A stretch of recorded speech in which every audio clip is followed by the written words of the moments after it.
episode 116 of BigRedBarel Geek Speak, your place for all your nerdy needs on BigRedBarel.com. I am your host Lauren, and with me as always is the Baroness of Butter and Amorous Auntie Alex. Big little butts and big little yawns.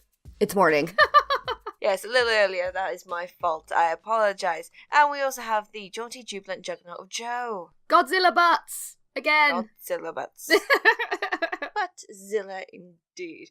Okay, let's kick off with our time waster of the week. And it says, Kotaku highlight reel. Yeah, I don't know if we've ever mentioned this before, but it's quite popular. It's something that Kotaku do twice a week. And basically, it's called Highlight Reel, and people send in clips that they've captured themselves from their games as they've been playing them. And there'll be things like glitches and bugs, or just really good plays, stuff like that. Like, there's been some amazing Overwatch plays I've seen on Highlight Reel, and just some really funny things. And it's just quite a nice little diverting, 3-4 minute video of cool game stuff that people have captured. So, yeah, it's good fun. It sounds like a bit like, what was it, WTF Overwatch?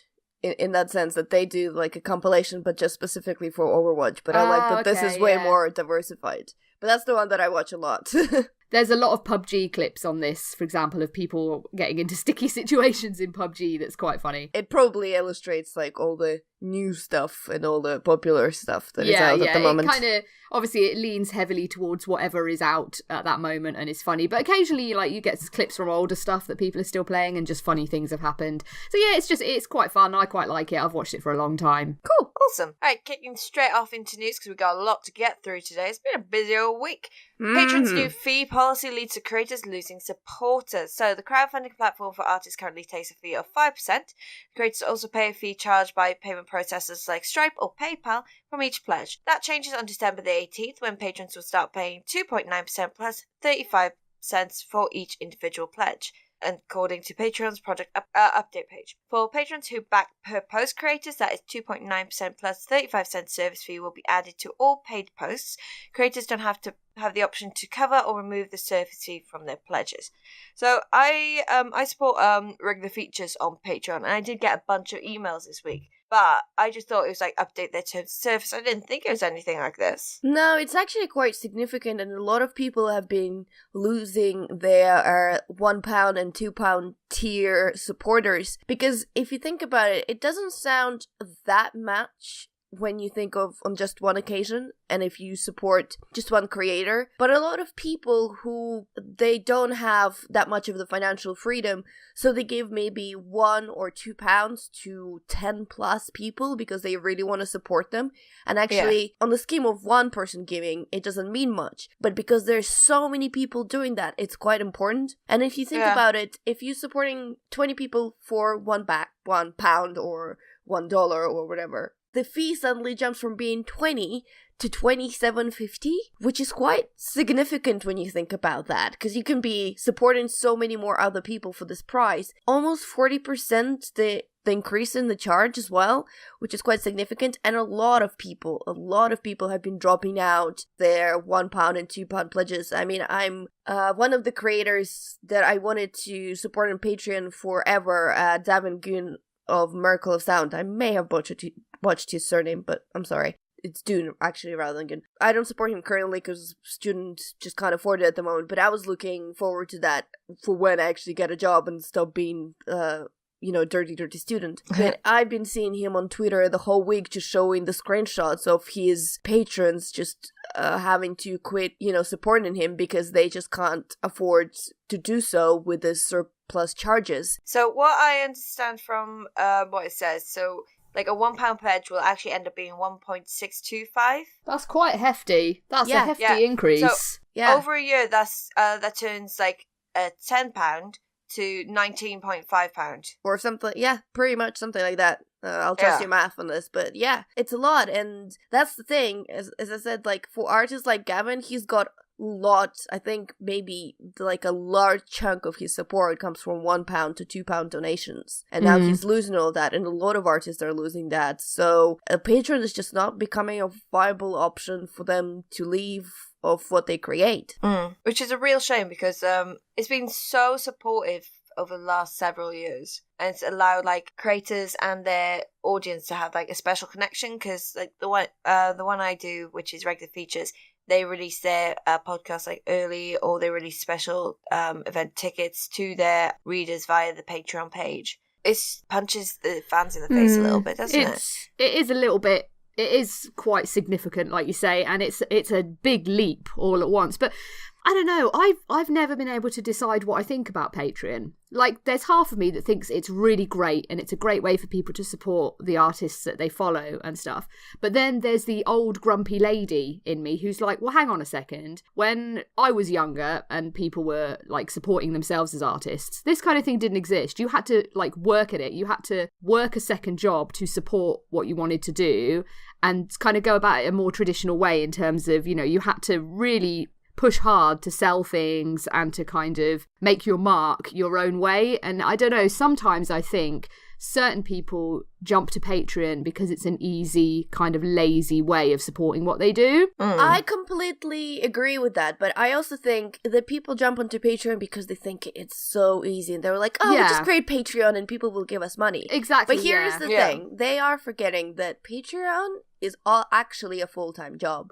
Because only people who really care about people who support them and give them enough information and enough communication and updates and give them interesting stuff in return for their, let's face it, investment into them, only they get enough Patreon supporters to actually literally support them and survive and be able to live off Patreon. I've seen so many empty Patreon pages because people were like, oh, well, Emma, we're just gonna stick it on Patreon because we can. And it's like, it doesn't work like that. You have to take it seriously. Exactly. That's the thing, isn't it? And that's, I think, kind of where I sit on it is that, you know, people who use it well and actually like engage with their audience and create stuff for the platform and actually earn the support, then great, you know, go to it.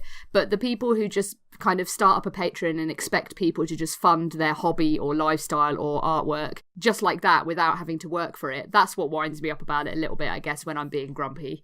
Yeah. But I mean, you'll always find these people who just expect by doing nothing get everything. Yeah, like, exactly. It's just the type of mindset, and there's not much you can do about it. We had a similar thing with like Kickstarter accounts and like Indiegogo accounts. Like, people were just like, oh, I've got this idea. It's like, do you have a prototype? No. Do you have a trailer? No. Just give me money for it? Like, no. I'm very much of the generation where you don't get something for nothing and you have to work for everything. And I just kind of have that sort of work ethic where I think a lot of, you know, maybe younger people maybe don't have that work ethic in the same way. I mean, I'm massively generalizing and stuff. But yeah, so I think this is bad. I think this is too hefty a fee rise, and I think it will push a lot of people away. Yeah. But then hopefully the people that work hard at it will find a way around it and a way to kind of make it so that their supporters are able to support them properly. And, you know, Patreon, if they overstep themselves, there'll just be another platform that people will use instead. Yeah, I mean, that's actually true because this is a lot of other, like, since the success of Patreon, there's been a lot of other platforms that have started developing. I've been on a couple of podcasts that I keep hearing about the Drip, which is a Kickstarter's version of Patreon. There's like a Flutter or something like that, and a Steady as well. Like, there's a bunch of them coming out there. But I do agree that it seems... It's a funny thing to follow people who like do live creative lives and rely on the contribution of their fans. Yeah. Previously, people were able just to live off YouTube because of the YouTube algorithm and views and adverts allowed them to make enough money to be happy. Then the whole YouTube apocalypse happened where the YouTube algorithm just becomes really annoying into selecting only specific type of videos or demonetizing right, left, and center things that shouldn't be demonetized, and people stopped being able to make money off YouTube, so they moved to Patreon as a last resort. And I know so many people who did that, and now Patreon is doing that thing where they're like, well, you know, we're gonna kick off all of your lower tier pledgers, and now they're like, well, where do they go from here? That is not just hard. This has become a situation where, I mean, I hope they figure out the way how to make money right now, but it just seems like every step they make, someone put Paul in the wheels and be like, no, you can't go. And these people just want to create stuff. They're not like, it's not like these people are like earning crazy amount of money. Well, I'm sure a lot of them are, but the people that I know that have suffered for this, they just like wanted to do their music or to do their art and to do their stuff and to be able to eat by having done it, you know? Yeah. Yeah. So yeah, I'm a little bit sad. I think Patreon is not doing a very good job, and actually No, a lot of creators were like furiously on Twitter tweeting at Patreon saying how that doesn't work. And I think Patreon did release an update showing how their new system works, but it's not like they've like actually answered everyone's displeasure. They were just like, yeah, this is Monty telling how it works. It's gonna be great. And creators are like, it's not great, but it's gonna be great, says Patreon. Screw you! Screw you! Okay, move on to something else that we have touched on in the past. So, J.K. Rowling actually comments on the controversy of Johnny Depp's casting as Grindelwald, or decision to keep him as Grindelwald. So, J.K. Rowling has defended the decision to have Johnny Depp in the new Fantastic Beasts movie, despite allegations of domestic violence that were levied against the star. I like to look at this as J.K. Rowling says exactly what she needs to say to make sure people go and see the movie. Mm-hmm. See, here's the thing. I reserve my right not to like Johnny Depp, and I reserve their right to keep this private and to keep the details of this, because it's absolutely their right not to tell people, not to disclose what has happened, and thus prove or disprove whatever we believe. But here's the thing about J.K. Rowling. She's entirely unmaterialistic. She doesn't really need money. Mm-hmm. Yeah. Like, the thing that she does, I'm pretty sure she does Fantastic Beasts because she's gotten to the point where she cannot not live in that world. Like, she has to do something in it to some kind of extent. And she doesn't really want to write Harry Potter's anymore because that story kind of finished in her mind, and this is something new that she can latch onto. So, I don't think, if she didn't believe in what she was saying, she wouldn't say it, because she's not that kind of person and she's never done it before. I don't know. Yes, I would love that to be like the case, and hopefully it is. But I also feel like there's contracts involved, and she'll have signed things to say that even though obviously it's her property, she can't say anything that would damage or potentially damage the release of the film. They'll all have signed things like that. So they have to be really cagey about what they say. So really, I think I read this as, like, reading between the lines, that she's just trying to put this thing to bed completely so that it doesn't come up again and derail the film. So whatever the truth of it is, basically this reads like entirely like she just wants it to go away. Oh, I'm sure she does want to go away. I'm sure they all want it to go away. Frankly, I want to go away. I'm tired of speaking about it. Yeah. And it's not going to change my opinion. And I see what you're saying about the contract, and it's hard to understand to which extent she does have powers. I know she had quite significant powers in Harry Potter, and she's been able to vet a lot of the decisions that she has not been unhappy with. Again, I don't know to which, the extent of the thing, the extent to which stuff she can vet and which stuff she can't vet, and which stuff they just listen to her because that's Harry Potter, that's her baby, and they wanted to appease her, and that's J.K. Rowling. So it's all a bit muddy in that direction, but until she's proven otherwise, I don't really think she does it in any malicious kind of way. No, and if she says that, I believe believe that that's what she means. Otherwise, I honestly think she wouldn't have said anything at all. Yeah, I mean, like, it's happening, he's in the film, we just gotta kind of deal with it, really, and, see how it develops and stuff. Like, the film could come out and be amazing regardless. So, yeah, I mean, I'll still go and see it because I really enjoyed the first one. So it's interesting. But yeah, I must admit, I'm with you. I'm just sick to death of reading and talking about stuff like this now. It's like, no, I just want to think about nice things. Puppies and dinosaurs. I saw a puppy yesterday in a hoodie, so I was happy. What kind of puppy was it? Was it like a pug? No. Oh, no, it was a pug, actually. Yeah. Yeah, I Pugs couldn't in go hoodies. Yeah, I was having a tattoo done, and I was just there. It's like, looked out the window, like, there's a dog in a hoodie. Yes. Oh, I like you. Well, it is quite chilly. They need a hoodie on. Next one, I'm very excited about. Oh my Jurassic god, you've World no idea. Fallen Kingdom trailer is out. Yes, it is. When our baby boy Jeff was on the screen and he started doing his little speech, I clenched my fist and I told my mate Tommy was here. Wait, is fists the only thing you clench, Lauren? Let's be honest. Clenched my butts, clenched everything I could. Did my kegels. Sorry, went a bit gross there. And then I just kept going. Life has a way. Life has a way. Life has a way. He said it. So yeah, I'm very happy. As awesome as the Goldblum is, and he is undeniably awesome, For me, it's all about the dinosaurs. And there was a lot of dinosaurs in that. The one with the horns. Well, there were What many is with that? Well, that was, I think, an Allosaurus, which is awesome cool. And we had Triceratops and Ankylosaurus and Stegosaur and Pteranodons and Brachiosaurs, and it was so many. It was all of the cool dinos, and I got very, very excited. And there was a little tear. You know, I'm not going to lie, I got a bit emotional because so many dinosaurs. So, yay! Yeah, but I think it's gonna be so super sad watching them all clearly get blown up because there's some volcano happening on an island that is destroying everything. But they're going to, I think, obviously, the story is they're going to try and save as many of them as they can, so But that's what I'm there's pinning. gonna be so many them dying on the way. Yeah, don't. It's don't a make me cry, dialogue. Alex. Exactly. My point. Exactly. It's going to be good. I am not a fan of Chris Pratt, so I kind of I put up with him in the movies, to be honest. Even though he's good in it, but I'm not a fan of his.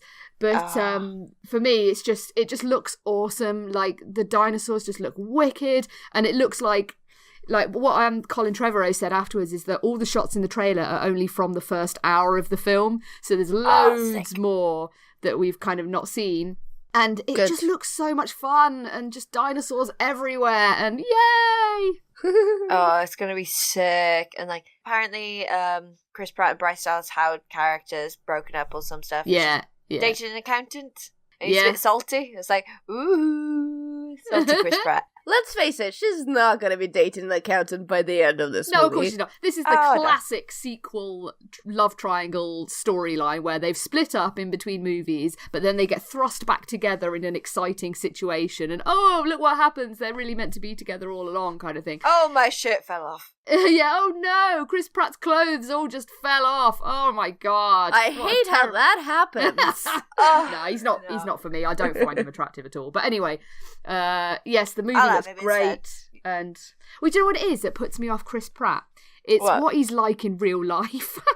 He seems lovely. He's a nasty hunter. He kills animals for fun. Oh, that one. That part, yeah. I didn't even know that about him. That just puts me right off. So, and he's a little bit right wing sometimes, and I'm like, oh, don't say anything. Just don't open your mouth and ruin things. He is quite religious as well. Yeah, so he there's nothing wrong with religion. Like, I've got no issue with people being religious, but he's a bit much on it sometimes.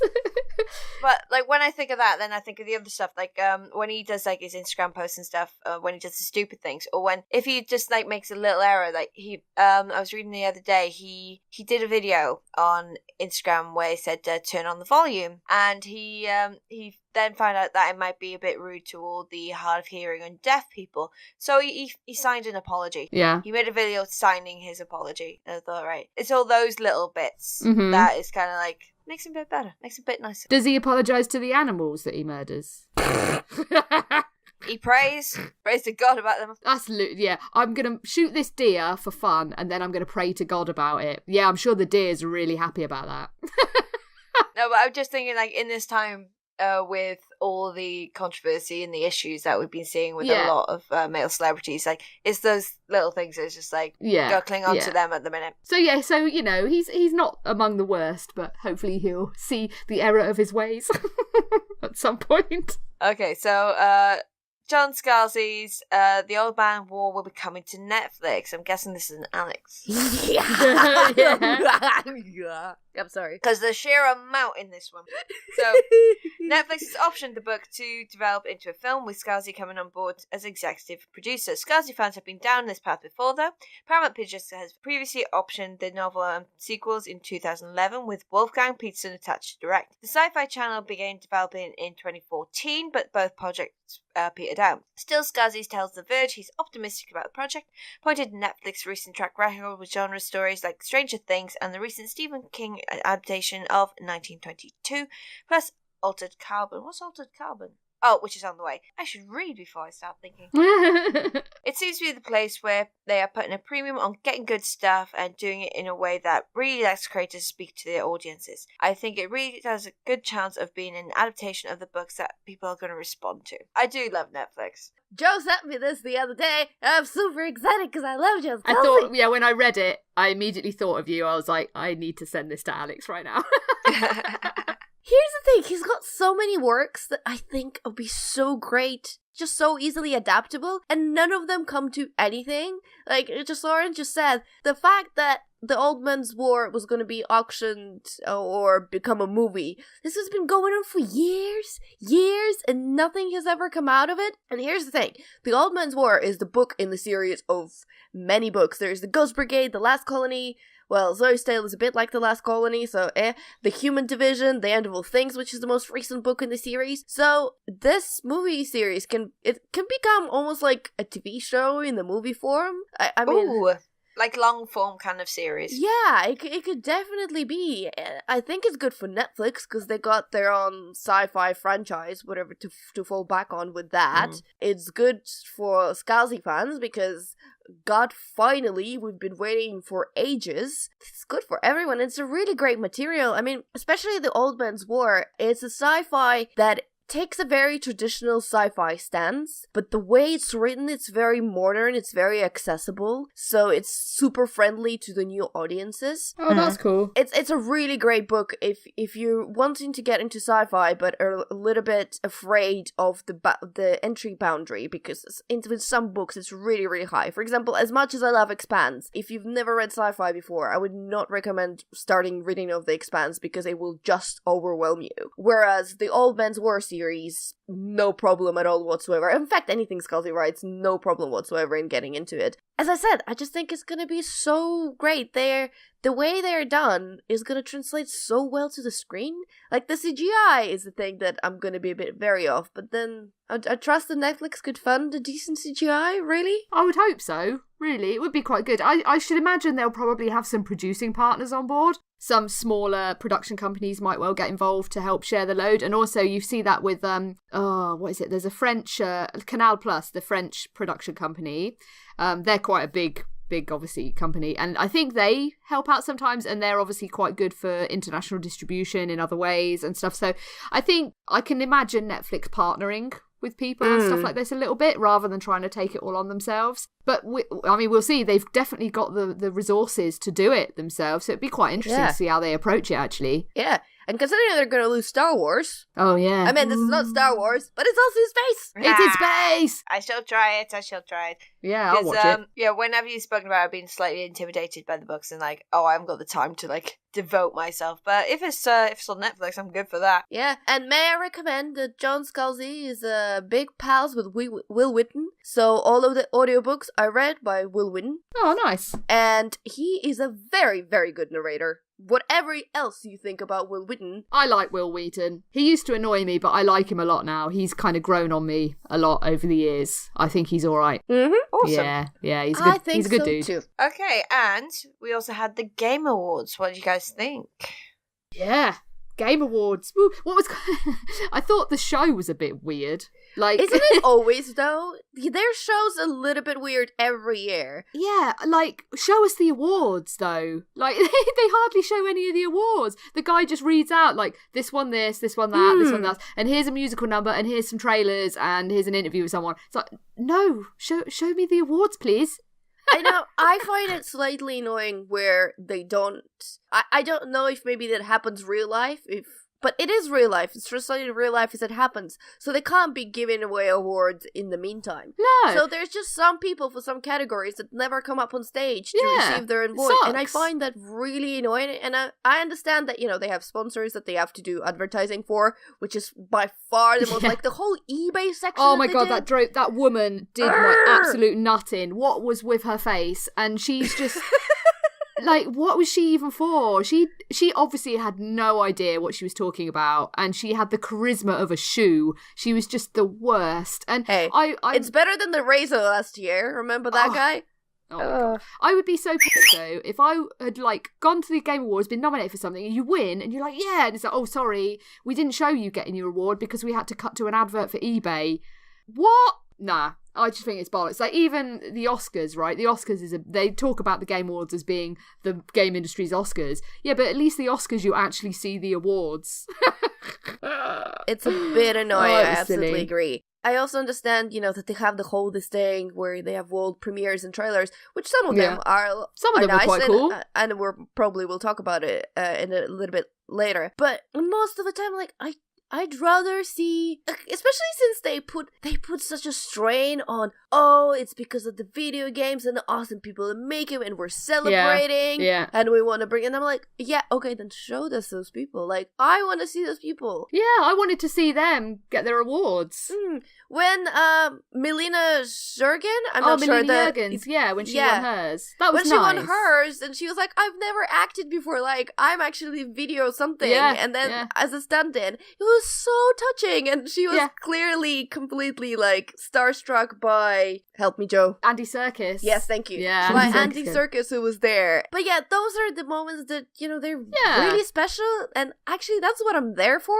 That's what you want to see. Like, I mean, I love Rocket League. I'm terrible at it, but it's a great game. But I really didn't need to see the same advert for Rocket League like 12 times. So, yes, obviously they have sponsors and stuff that they have to keep happy, but the balance is too much in that direction. People want to see the awards. That's what it's for. So, like, I could have done without all of the musical numbers and just showed the awards instead. Do you know, musical numbers, I think it's important, because I almost think that people undervalue all the talent and effort that is put in video game music. There was a lot, though. There was a lot of them. But I almost think that they've done it in the wrong way, that they have maybe should have dedicated a more proper, like a wholesome one number to it and done something rather than little bits and pieces here and there, which maybe didn't show enough potential on what was there.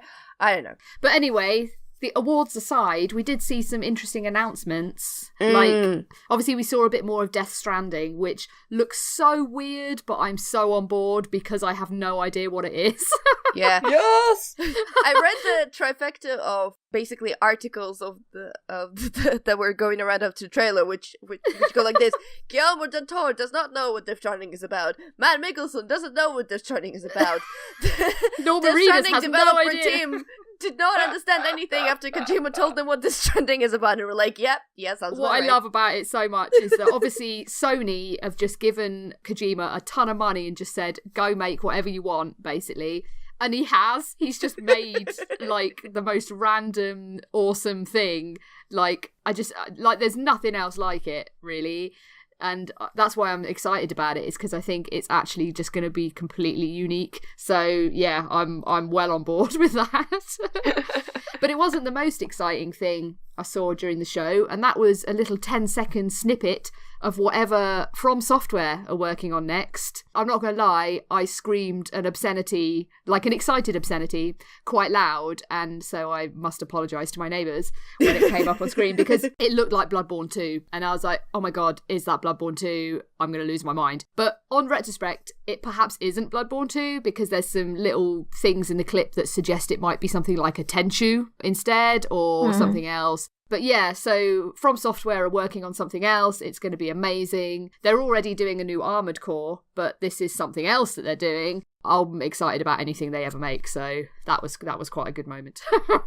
Yeah, well, my screaming moment, oh my god, I can't believe this is happening, followed, oh wait, I have to wait till 2019, was The Valley of the Gods by Camposanto. And you guys know how much I love Firewatch. Yeah. And I was so looking forward to whatever they were making next, because I'm absolutely on board. The Valley of the Gods just looks fantastic. It's a beautiful trailer. And then, they said they had this amazing trailer, and you've got to wait over a year.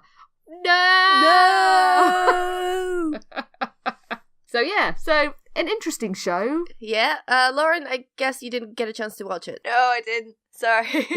I have been of no use in this at all. But I am going to be catch up with the trailers, because I'm really looking forward to Death Stranding. Because I was reading up on the PlayStation Experience announcement from yesterday, and it's going to take 4 to 5 hours to get into the story or to start to understand what's going on with Death Stranding. Very intrigued, so I'd like to see this new trailer. Do you know what? I'll be completely fine if I play through the game, finish it, and I still don't understand what this same. Going on. You just want to see him topless, don't you? Or naked. Is he fully naked? He does get a bit naked. Not in this one. No, in the first trailer he got naked. In fact, he made a joke about that, like Norman Reedus, when he was up on stage saying, thank you for letting me keep my clothes on in this one. So it was good. It was good. Yeah, so I am looking forward to it. Yeah, very much so. Okay, one thing, sorry, I just did look up and very, very excited. Black Mirror, the release date for the next season is out. Yes, it's soon. It's very soon. 29th of December, so I'm so jazzed. And I've also got new League of Gentlemen this month, so... Oh, yeah, I've resisted watching trailers for both of them. Oh, but, same.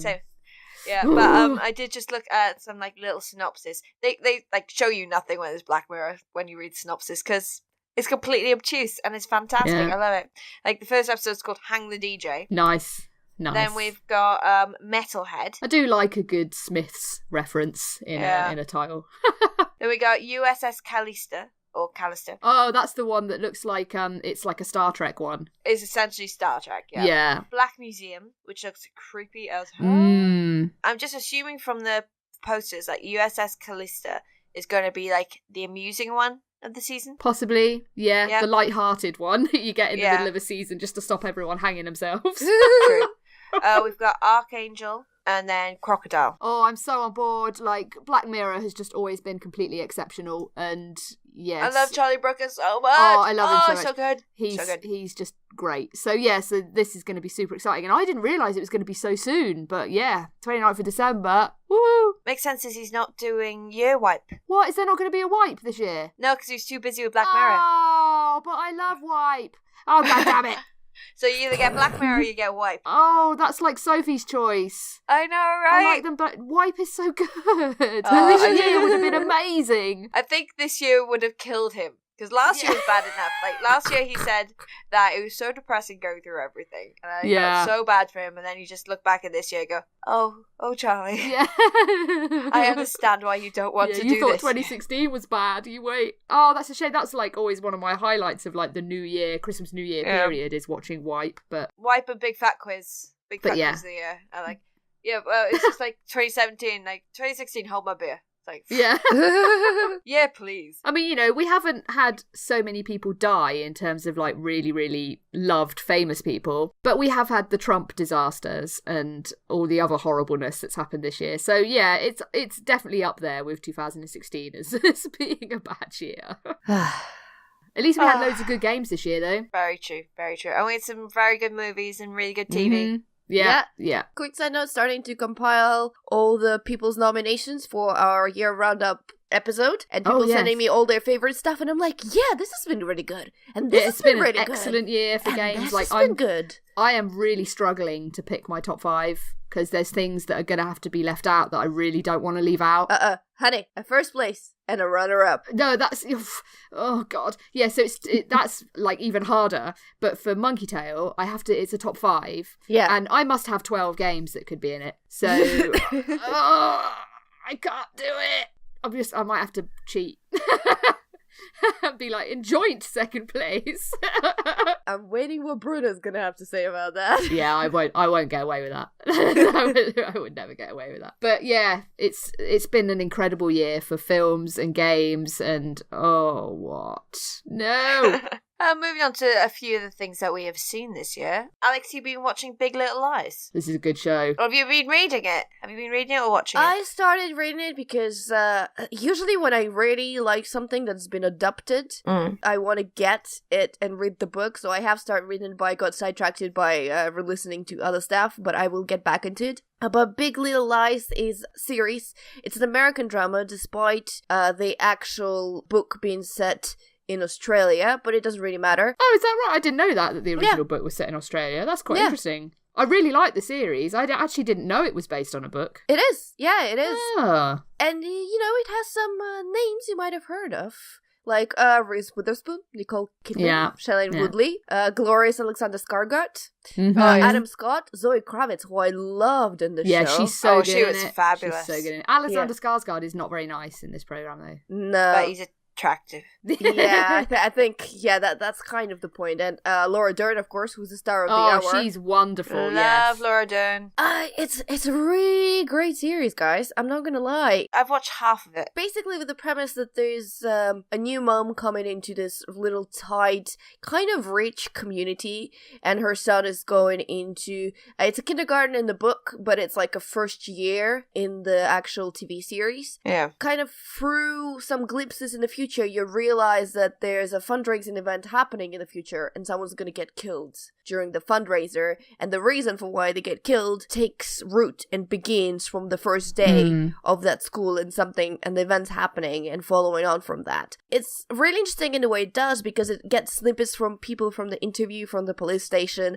and all their take on what was happening and how they perceived what was going on in the lives of the three main characters, which is, it's equal part amusing as it is annoying, what people assume and what people take away from what they presume other people are doing. So it's quite good in that way. And in general, I think it's very strong. I kind of don't want to say what it's about, but because I think discovering it's difficult, that part, isn't it, with this? I think this was one of the strongest shows of the year. I think the performances alone just elevate it to such a level. I think it's absolutely brilliant. And like you say, the structure of it, the way it was structured and written, really, really clever, and just a really, really solid, interesting and well-performed drama. But I'm with you. I don't think you should say much more. I think people should just watch it. Absolutely. Yeah, and you know what else I really like about it? And this is so lame. I like that it's set at the seaside. That's true. Yeah. Because I really like shows that are set at the seaside. So things like Shetland, for example. Yeah. Because it's set on Shetland and you see the sea a lot. I really like that show. You know that little cafe they go to? Yeah, that's adorable. I want to go there. Yeah. I want to go there. And Joe, from the top of the episode, we have Buttzilla. So prepare yourselves. Prepare yourselves for Godzilla talk. Go for it. So Shin Godzilla, also known as Godzilla Resurgence in the US, has just come out on Blu-ray and DVD. So I've been waiting to watch this for a long time because I didn't want to pirate it or do something gross like that. I thought, no, this is Godzilla. I'm going to wait and watch it properly. So it's come out on Blu-ray here. I finally got down to watch it, and yes, Godzilla, he's back. This is basically the Japanese reboot of Godzilla. So it's made by Toho, and it's the first Godzilla film that Toho have done since Godzilla Final Wars, I think, in 2004. So it's like their reboot, essentially. And it's really cool. It's a very different Godzilla than I think a lot of people will be familiar with. It's definitely quite a radical reboot in a lot of ways. He's quite a different creature in terms of, there's times where he looks a little bit silly. If you're not on board with the film in terms of how it's telling its story, then you might be like, that might lose you at that point. You might be like, oh, he looks stupid. Forget it, I'm out. If you stick with it, it's got a lot of interesting things to say. So obviously, I don't know how much people know about the history of Godzilla, but he was originally kind of conceived as a bit of a metaphor about things like Hiroshima and the atomic bombings of Nagasaki and things like that. If atomic breath didn't give it away to it. Yeah, if it didn't give it away, like a big atomic monster that came from the sea and wants to destroy cities. Yeah, if it didn't kind of give it away, then, But the new Godzilla has kind of drawn more inspiration from things like the Fukushima nuclear disaster and earthquakes and tsunamis that have really sadly struck Japan in recent times. And it's also quite political. So not the creature himself, but a lot of the film focuses on the government's response to Godzilla and how they deal with it. And it's like a political satire in a lot of ways. And a lot of the film is spent covering the government's response and how inept they are. And I think after the Fukushima disaster and a lot of recent events, that's kind of been on the minds of a lot of regular Japanese people, that their governments have been pretty inept and they've not responded quickly enough to these sort of disasters. And so it's quite interesting that this is the Shin Godzilla kind of focuses on this a lot, and it's quite a key theme of the film. So I liked that. I found that quite interesting. The political satire of it, I thought, was very much on point, and sort of Godzilla's always been about commentary on current affairs in a kind of really weird big monster movie way. But so it was quite refreshing that they've not changed that, and that still continues.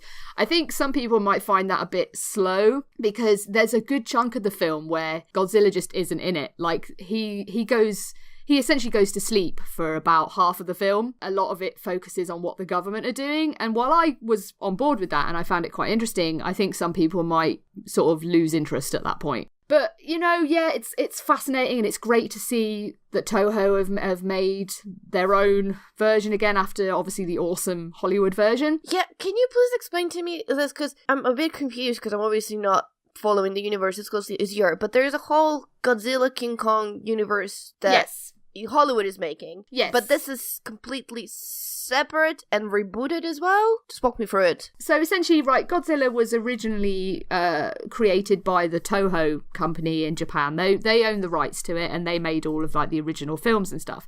And there's a deal between Toho and I think it's Legendary that make the American. Yeah, Legendary. And so Legendary have the rights to make the American versions of the film, and they're essentially working on this thing called the Monsterverse, which has King Kong in it. So we've had Godzilla and we've had Kong Skull Island, and that's the first two of a planned 4-movie universe. So next we're getting Godzilla King of Monsters, or Planet of the Monsters. I'm not sure exactly what title they're going for now. No, sorry, Planet of the Monsters is the anime. King of Monsters is what we're getting from Legendary in 2019, I believe. And then that's going to be followed up with Godzilla versus King Kong, I think 2021, 22, something like that. So that's the Hollywood Monsterverse versions. What Toho are doing, they obviously own the rights to Godzilla for long term, it's their property. And so they can't make another Godzilla movie now until 2020. Once King of Monsters is out. So that's when they're potentially going to do a sequel to Shin Godzilla. And Shin Godzilla is like their reboot version, basically, that they were able to do. So yeah, it's interesting that basically the rights are they're owned by Toho, but they've kind of licensed him out to Legendary to do the Hollywood versions. Fair enough. Yeah, it's but I mean, it's really great to see Toho still putting energy into the character. I mean, while they can't do another live action Godzilla film for a little while, they've got some animes coming up. I think there's a series of 3. It's going to be a trilogy of animes, starting with Planet of the Monsters, which looks awesome. Like, I've seen some trailers for that, and that looks super cool. So yeah, it's really good. I mean, this isn't my favourite. Like, Shin Godzilla isn't my favourite incarnation of Godzilla. I find that the monster does look a little bit silly from time to time, but it's got some really cool ideas in how it works and what it's trying to say and what the themes are. But I'm very much on board with the Hollywood version at the moment. I feel like he, right now, is kind of the Godzilla that I'm most sort of excited about and on board with. So I'm very excited for King of Monsters when that comes out. But yeah, so, I mean, this is a great film. It's really cool and refreshing and fun. And yeah, nice to see that Toho is still doing it. Cool. And apparently, like, Japanese critics totally love it, and they're the authority on Godzilla. If Japanese people love it, then it's doing something right, because they're they're the people that know. Yeah, I agree with you. Kind of the whole political aspect of it sounds really interesting to me. It's because really there's good. only so much I can watch a monster destroy towns. There's just not so much. I mean, Godzilla, whatever amount of love you have for it and however much you like it, like watching it stomping on stuff and employing its nuclear breath. Yeah. There's not much to do with that, so it's going around and stamping. It's the stories that happen around it, and I think the political, especially in the current Japanese, climate and post what happened, it's interesting to see that take on it. That's quite cool, yeah. Like I say, the political satire of it was really, I enjoyed that a lot. I thought it was quite refreshing and quite good. But, this new Godzilla does a lot of cool things. Like, he shoots lasers from his spine. From his spine? I know, it's mental. When they bring in planes and stuff, he shoots lasers, and it looks really cool, and it's cool. Like backwards, it is, like out of his back. Yeah, like up and all over the place, like pew pew pew pew. It's wicked. How does he aim? He doesn't really. It's just a crapshoot. Doesn't just really kind of goes pew pew. Very and they strange. kind of like spin around, and yeah, he's pretty cool.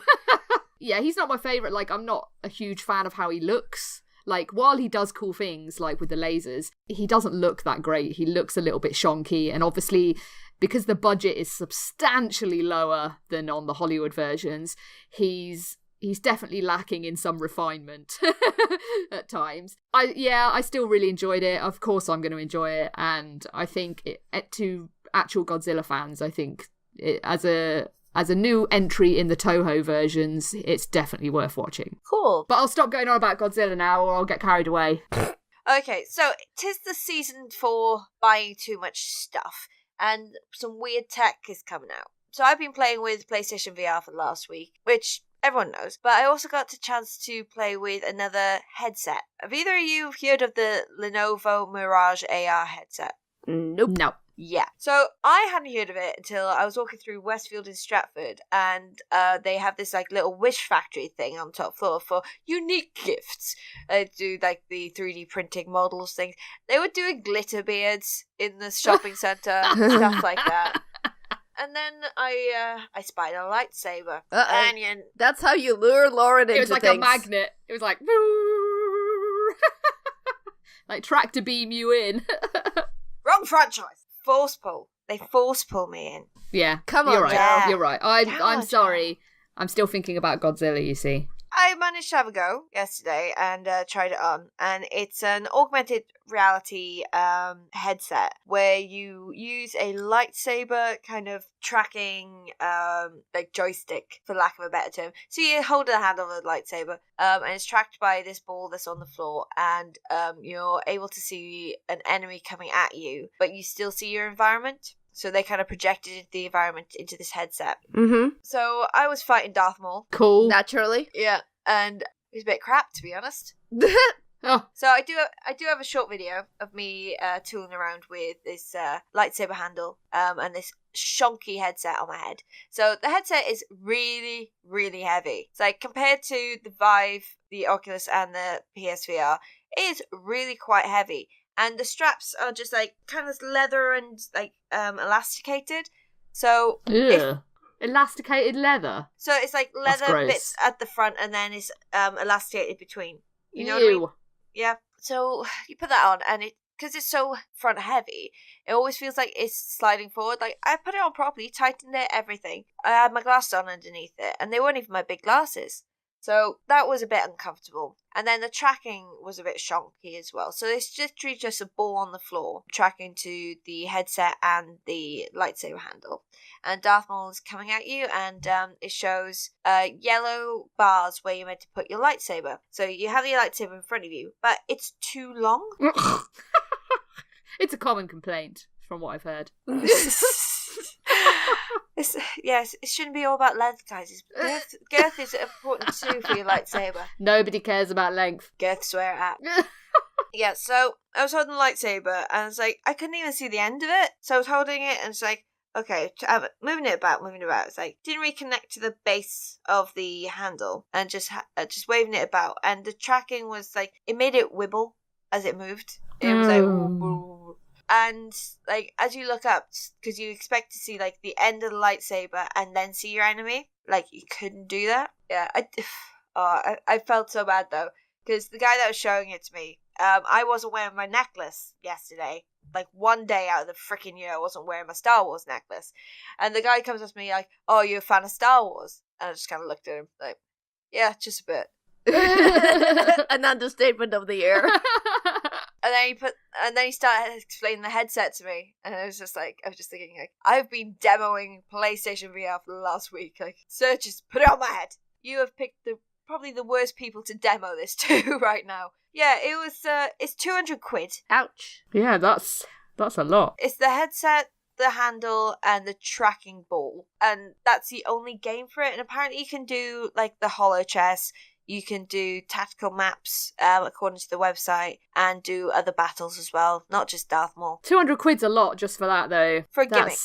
Yeah. It's quite gimmicky. It kind of made me feel more like towards the Samsung Gears or the Google Cardboards of the world, but less functionality. Because at least with Google Cardboard and Gear, you can like watch movies. There are games. And you can control stuff on the side panel of the Gear. But other than that, there's one game for this Lenovo Mirage. Yes, that's a bit of an ask, isn't it? 200 quid for essentially one game, experience, whatever. Yeah. No. Like, I know Star Wars is popular. Like, understatement, I know. But it's like, it's just trying to latch onto a market which doesn't need that crap. There is a bunch of other AR stuff. I'm sure there's gonna, there are so many AR developments happening right now, and it's just one of them. It's just this one currently is just not worth it. No, it's really, really not. It's probably like the same thing like with the early adopters of the VR headset. Like when the Oculus Dev Kit 1 came out, everyone was saying like, "Oh, it's good. It could be better." But like at the minute, like this is just not good at all. It's just not fun. Well, there you go. Oh, well. I would not recommend buying that for Christmas. Bit late in the day, anyway. Okie dokie. So, Alex, you've been to Dragonmeet recently, haven't you? I have. So Dragonmeet happened last weekend in December. So let me just look at the date. So on the 2nd of December, on a Saturday. It's a one-day board game and RPG convention in, did I say London again? I'll say it again. It's in London in Novotel Hotel. I've been to it before. It's a really nice small convention. It's very cozy compared to what we've kind of came to expect before. It's much smaller than UK Games Expo, nothing compared to the video game conventions that are happening around, and obviously, MCM was a completely different animal to it. But it's really nice. I've not been to many conventions that put so much focus on the RPGs, and that's definitely one of the Dragonmeet's main strengths. They have so many rooms where people just sit and play games, and a lot of famous RPG designers are there, in Livingston and people like that. So it's really nice. Even apart from that, if RPG is not your jam, there is a bunch of other board game demonstrators, and there is a whole traders hall as well. It's actually extended this year. It's got 2 floors. So on the first floor there was mainly demos and games, and the second floor, which happens to be below it, but doesn't matter, it was a completely trade area oriented place, and well, we couldn't resist buying stuff is what I'm trying to say. Of course. But this year was a little bit special for us because we were there as part of the podcast zone. So I think it started last year, but a bunch of podcasts to do RPG and board game content get together there. They have their little stand, they chat to fans, do some interviews throughout, just a nice time and place to hang out. And Geek Speak was there as part of that. So I gave away a couple of our flyers. So if you're new, nice. Dragonmeet, hello! Welcome! Hello! And I'm not going to speak much about it because I have an interview with Kalum from Rolistes Podcast. See, I butchered the name on the actual interview, so I'm hoping I said it right now, but I'm not holding my breath, really. He was the organizer of the podcast zone. He's the one that invited me. He's got a wonderful RPG show that you should listen to, and I'll leave a link to it in the description below. But basically, in that little interview, Kalum, Tim, who came with me to Dragonmeet, and me, we chat about pretty much everything. We chat a little bit about podcast and podcast culture because we were part of a podcast zone. Things we've seen at Dragonmeet and things we played. We give some recommendations for people that might want to get in role playing, which kind of systems they should try out. It's a really good little thing. Excuse a little bit of a background noise because obviously we were at the convention, so you can hear a buzz of a crowd behind us, but I think the audio is quite clear, so it all should be good. And with that, I'm gonna leave a space now to make sound, to leave the interview. Hello everyone, we are here at Dragonmeet doing a little special on the floor episode. I'm here with Tim, who managed to crawl into Geek Speak just by merit of being here. I feel I'm being unfaithful to the nearly said SG, but BRB UK listeners, basically jumping onto your show. I've never been invited before. I think it's only out of necessity that I came with you with the event today to meet some dragons, a Dragonmeet, that you're actually having me on your show. I should be offended, maybe. I think it's terrible. I'm terribly offended that anyone would dare jumping into your show, Geek Speak. Or would anyone do that ever? That's so rude.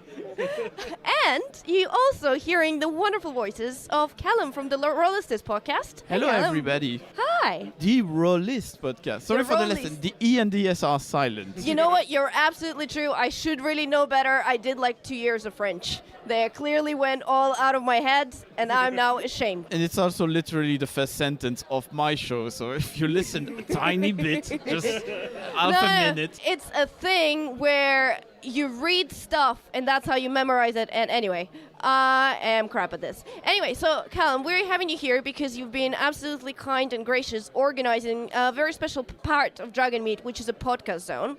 I'll let you take away and explain what it is and what you're doing and basically what's happening. Quite simply, I recorded a couple episodes a while ago with Modifius, who organized Dragonmeet, and last year they were very kind and offered me to have a little corner for my show and promoted the Rolistes Podcast. And at the time I told them, because I remember the year before where I attended Dragonmeet, I recorded an episode and then I came back home, I listened to my favorite podcast, etc. And I was like, wait a minute, the Grognard Files was at Dragonmeet. Wait a minute, the Smart Party was at Dragonmeet. I was at Dragonmeet. We were all at Dragonmeet, but did not engage with each other, and I thought it was really a pity.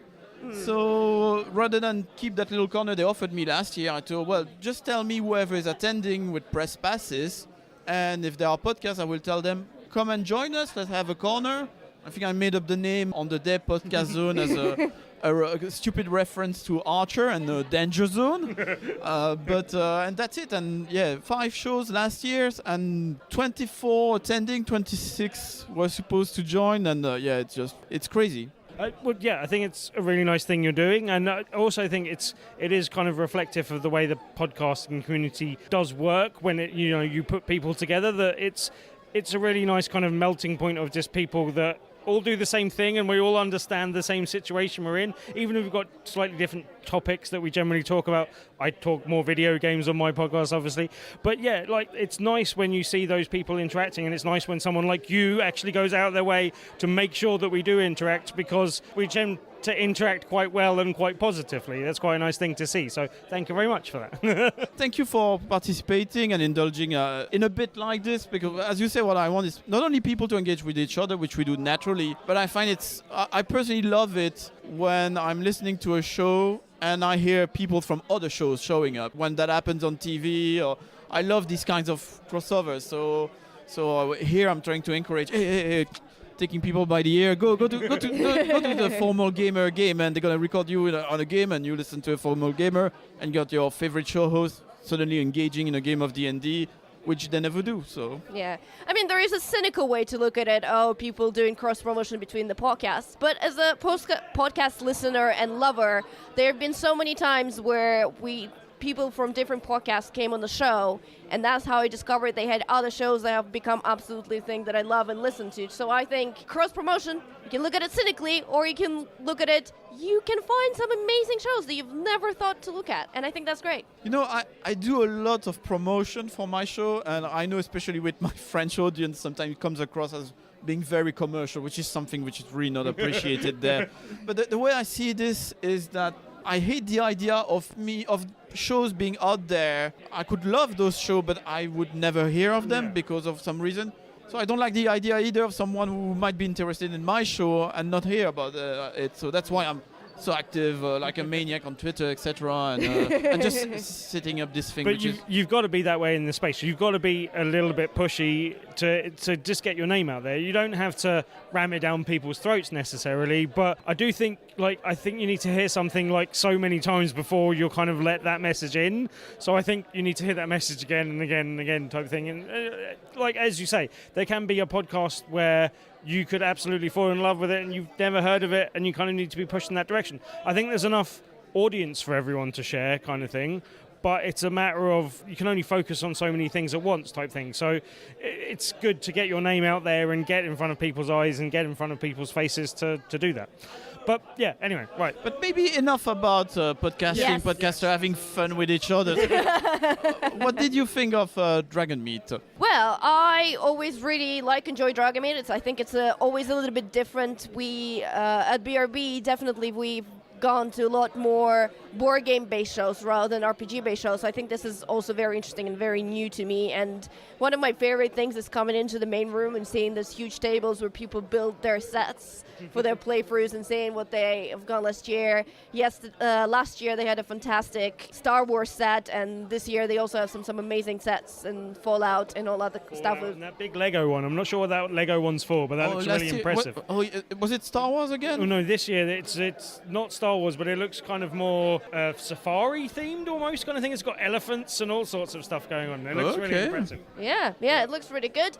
But other than that, it's just really nice to have the convention in London that is focused on board games and tabletop, because the biggest one is UK Games Expo, which is in Birmingham, which is, you have to, for us Londoners, we have to go away there. It's 3 days, it's very busy, it's a lot of stuff to see, a lot of stuff to do, and this one just feels so chill, for the lack of the better word. So, in the space that you walk around, you meet some people, you catch up with people, you play some games, you look at some RPGs, you hopefully go to some seminars, which maybe we'll touch on in a little bit while. And Kalum, what do you think? What's nice with Dragonmeet, it's been growing over the last year. It's been several years. It's been I've been told it doubled again and again. So it's kind of exponential, but it's still sort of intimate. Yeah.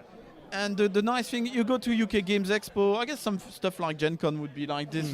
It's so big, and the professionals, they're so busy doing their job, which is to engage with each other and sell their product, that they're not available to just have a chat with. But here you can go, you can walk up to Robin D. Lowe's, or just had a chat with Burning Games. You can go and talk to anyone, really. Yeah, and there's something nice about this scale. I do think there's something also slightly odd about the size that it is and was last year as well. Like, it's in a slightly odd stage at the moment type thing. I think once it grows out of this stage, I think it will grow to a really healthy stage and a slightly better place. At the moment, I think it suffers a little bit from being a one-day event, and I think it would be better as a all-weekend event, 2-day event, even with a press day the day before, possibly on the Friday. I think once it scales up to that point, I think it will be a very good event. Like you say, it's nice at the moment that it does feel a bit more on a personal level, and even this year where it's grown,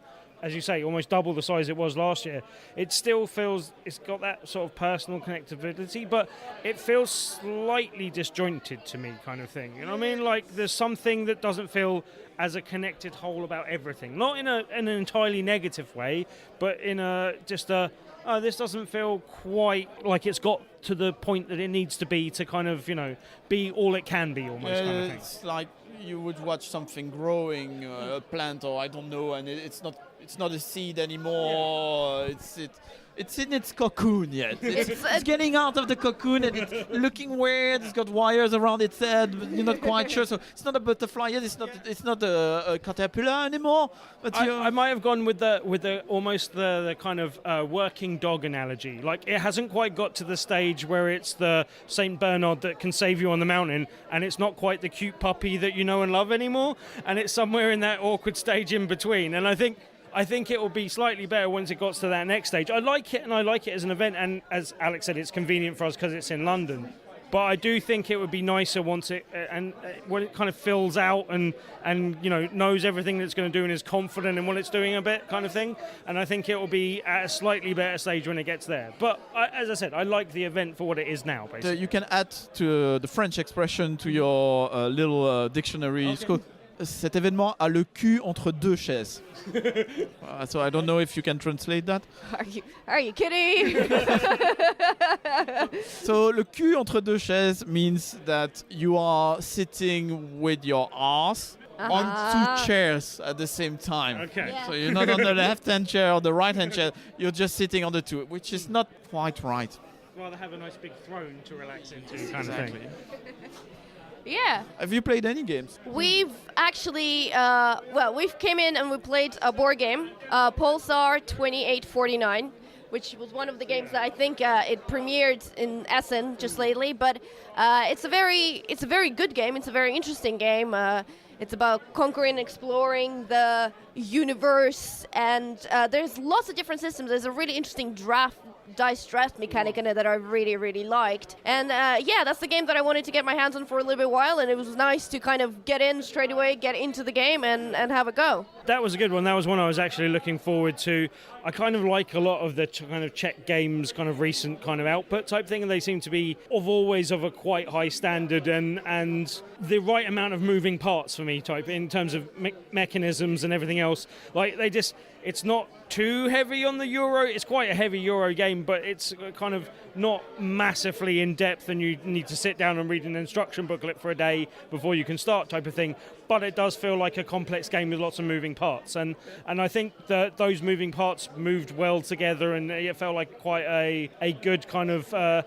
Would you say it's a 4X game? I think it kind of is. You're kind of going and exploring and expanding, and so I kind of think it fits into that. But yeah, with as you say, the interesting thing there was the dice mechanic and how that works with kind of setting the median dice, and it kind of meant that the economy was always changing, to the point where they said you can't compare the score for two separate games that were played at a different time because they're not comparable because of how the dice mechanic swing things so heavily from game to game, which I think makes it interesting. And there was lots of other things that changed from game to game as well that would keep that interesting for a number of times playing through it as well, I think. Sounds complex. I think I'll play Carcassonne. I guess you didn't have much time to sit down and play anything. You've been mostly running around, organizing and hosting. Yeah, that's why I agree with you, is that if it was 2 days, I would feel less in a rush to run between people I want to interview. To be honest, I was a bit more chilled last year. Yeah, no, I didn't play. The only games I played are the one recorded in the little room by the formal gamer. So these are 15 minutes mini games, sort of escape room-ish D&D games, which he's gonna release, so they record it.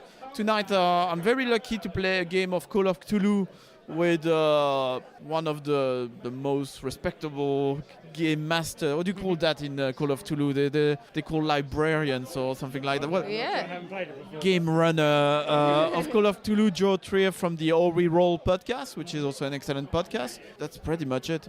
Despite the fact that I swore that I would record less this year and then be more available to listeners, because that's a great thing also, to meet people who actually listen to your show. I mean, I don't know about Geek Speak, but I cannot stress enough, if you're listening to this show, if you're enjoying it, if you're enjoying the Geek Speak or any tabletop RPG, send a little tweet, a little email, anything. It makes a difference. I meet people here which are super nice and I love your show, and it's so touching for me. And at the same time, I'm like, where were you? Send me something in the meantime. I mean, it's odd. You can see those download numbers every week, but it kind of only really hits home that actual people are listening to you rather than numbers just coming up on your screen. You keep wondering. You know what I mean? I assume for Geek Speak you see 3 million subscribers and you're like, I wish! Where are you guys? are these people real? Are they Yeah. Russian bots? I don't know. But I've had people recognize me by my voice at events before, and that's really odd. Like, hold on a second, are you Tim from... I'm like, what? No, you can't recognize me from that. That's too weird. That's not a thing that should happen. Come on, you're the only person who can say basically 3 times in the space of one sentence. Trust me, it's really easy to recognize. But actually, while we have you, Kalum, I wanted to ask you, because you obviously, your podcast does a lot of RPG materials and all that kind of stuff.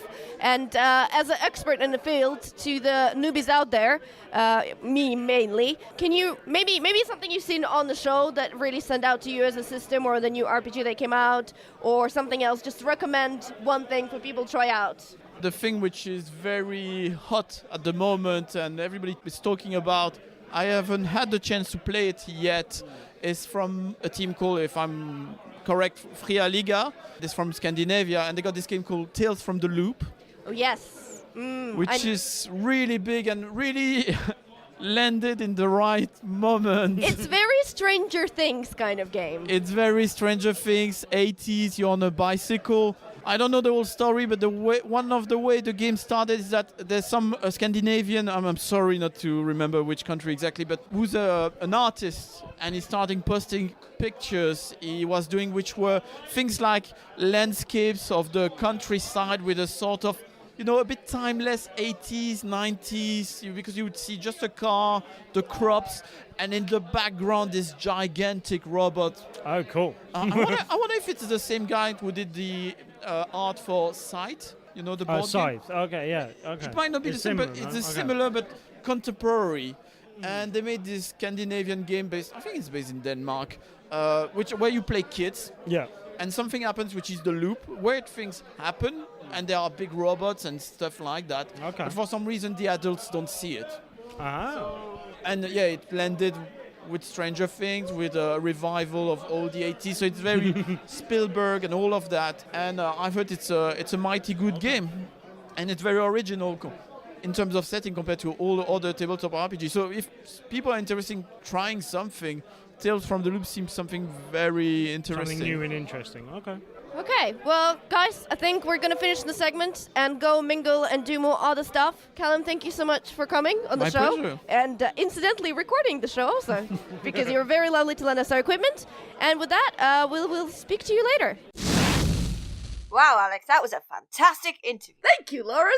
Yeah, it sounds really cool. I'm definitely...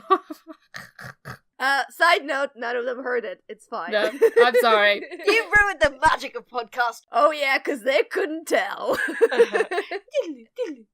That's all for episode 116 of Big Red Barrel Geek Speak. Thank you very much for listening.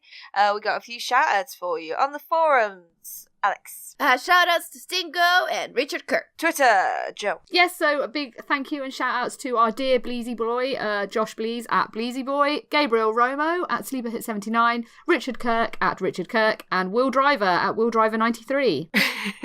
Sorry, our number one Latin fan. Yeah. Gabriel. Yeah. If we should have a war, they all just need to get together and have a fight, like in that scene in Anchorman, just to decide I was who just is. thinking, no hitting of the hair of Yes, cut the face. That escalated quickly. So yes, big massive thank you and hugs to you all. Okay, so if you would like to get in contact, you can do so on the forums, BigRedBarel.com. You can go onto Twitter at BigRedBarel and use hashtag GeekSpeak, or you can use our personal Twitters. I'm at The Sweet Shrimp. I'm a Dusty Tulip _ I'm at Pixel Ritual. You can also go to Facebook, facebook.com/BigRedBarel. You can join the Game Night group there as well. There's some lovely people on there. Tom Brennan posts on there a lot. So if you go see those people and play some games with them, because we have our Big Red Barrel Destiny clan. So they have some fun. You can also go to YouTube, youtube.com/BigRedBarelTV.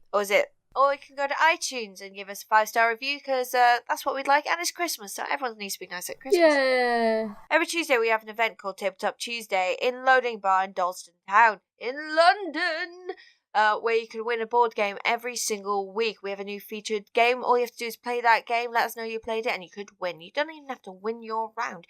The winners get picked by 10:30 that very evening. What's the game this week, Al? So, this week, which is the 12th of December, is our Christmas special. It's the last Tabletop Tuesday for this year. We're going to take a little bit of a break and come back next year in January. There's so many games. The theme is stocking fillers. So, all kind of small, nice party games. And along with that, we're going to have 2 amazing guests. So we're going to have Yay Games and Stuff by Best coming over and showing off Travel, Ominos, and Yogi.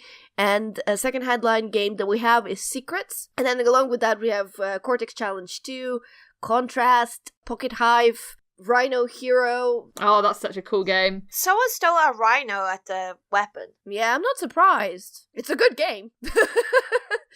But please don't steal games from Loading. Thank you. No, they didn't steal the game. They just stole the rhino. Oh, yeah. See, this is the funny thing. If I obviously don't support it, but don't steal games. But people nick the weirdest parts from board games. Yeah, strange. Someone nicked the chaos die out of our Pandemic Cthulhu. Nah. Weirdos. That's coming from me. Yes. So go to that. Go to the Christmas special. Go say hello to Alex. Give her a hug. Give her some candy because it's Christmas. Yeah. Everyone loves candy. Before you go, I just want to have a last reminder. So we are currently, actually, after we record this episode, we're going to pick up a date for our very last show. So we're probably going to, it's probably going to be 23rd, right? So, because on 16th, we're going to record another episode. I'm sure Joe will talk some non-spoiler Star Wars in that one, and I'm not sure if Lauren will. Oh, yeah. But maybe. I won't, because I'm seeing it in the afternoon, and we'll probably recording Saturday. I'm seeing it. Yeah, so you girls can talk Star Wars in completely non-spoiler ways. With absolutely no spoilers. Yep. Yeah. And then on the 23rd, we are going to record our last show for this year, which means it's going to come up Christmas morning on the 25th for all of you. That's a lovely Christmas present for you all. Yeah, a little like Christmas from Geek Speak. But basically, as you guys know, we are doing our roundup for the year, so we're going to talk through our picks for the best TV show, for the best anime, for the best video game, and so on and so on. And if you haven't done so already, you can send us your nominations. Please try to stick to 1 or 2, so it's kind of a little bit easier to write it down. I already have a list going for everyone, and we're going to read them out. And if you want to also send in a sentence describing why you like it, we will try to read that as well, although no promises. It just will depend on how long the show is going for.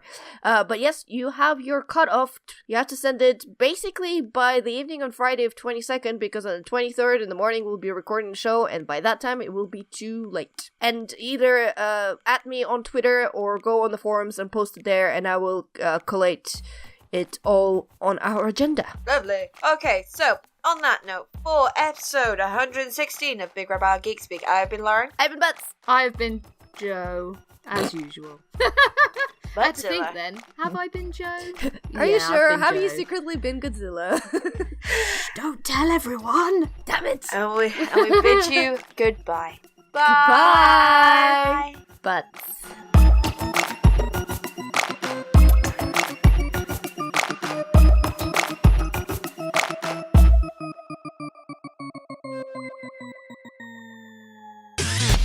You and your ears are quite welcome for the podcasting goodness that you just heard.